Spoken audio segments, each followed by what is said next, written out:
Сәлем баршаңызға. Бүгін мен сіздерге қайнатылған еттен кеспе көже жасап көрсететін болам. Мен мына жерде етімді қайнатып, сүзіп, сорпасында сүзіп алдым. Маған керекті пияз, картошка, сабыз барлығын турап, теркадан өткізіп алдым.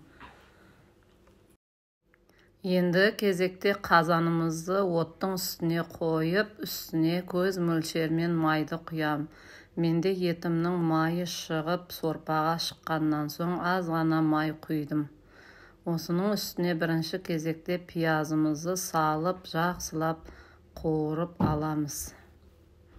Менің арнама тіркеліп кетіңіздер. Комментарий қалдырып кетсеңіздер болады. Мен сіздерге әлі талай рецептерді түсіріп көрсететін болам. Егер де сізге қандай тамақтар ұнайды, соны жазсаңыздар болады. Соны жасап көрсетемін. Пиязымыз қуырылып болғаннан соң үстіне сәбізімізді саламыз. Сәбізді түйір болып тұрғанын менің балаларым ұнатпағандықтан осылайша терканың көзімен өткізіп салдым. Егер сіздерге ұнаса, көбей кетіп турасаңыздар да болады. Осылайша жақсылап қуырып аламыз. Егер сіздер қайнатып алмай-ақ етті турап, кәдімгідей қуырып, пияз салып, сәбіз салып жасасаңыздар да болады. Маған қайнатылған еттің суы ұнағандықтан осылайша жасадым. Енді кезекте томатный пастамызды да саламыз. Осылайша жақсылап араластырып аламыз. Енді кезекте менде дәмдеуіштер. Мына жерде тұз, лавролис және де паприка, қара бұрыш, кинзаның ұнтағын саламыз. Осылайша жақсылап бір араластырып аламыз. Араластырып болғаннан соң менде картошка, туралған картошкамызды да саламыз. Осылайша бір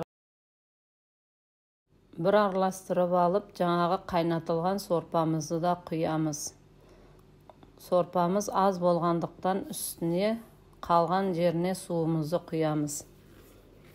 Осылайша етіп суды да құйып, жақсылап бір қайнатып аламыз. Менде мына жерде сиырдың еті менен қойдың еті. Осыны турап, сүйегімен бірге қайнатып алған едім. Осылайша енді үстіне суды құямыз. Етіміздің үстіне суымызды құйып, жақсы картошка піскенше қайнатып аламыз.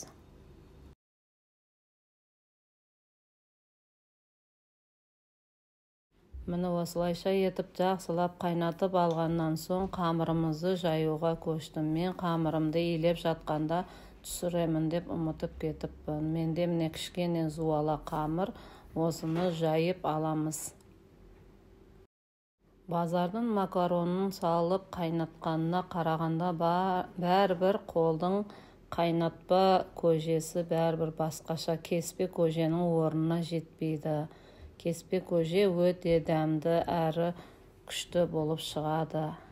Денсаулыққа пайдалы. Егер де суықтап қалсаңыз, ішіне бұрыш салып ішсеңіз өте пайдалы тамақ. Міне қамырымды да жайып болдым. Осылайша етіп кесіп аламыз. Кесіп алған қамырларымызды осылайша екі бөлікке бөліп, арасына ұнды сеуіп, осылай етіп кесіп аламыз.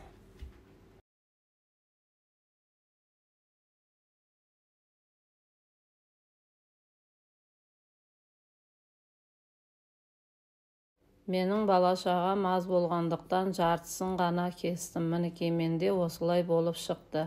Осыны енді қайнап жатқан сорпамызға салып аламыз. Қаласаңыздар, қалғанын турап, кептіріп алсаңыздар жарайды. Егер де турап қойып, солай морозильникке қатырып қойсаңыздар, келесіде салуыңызға да жарайды. Міне осылай ғана жасап, қайнатып аламыз.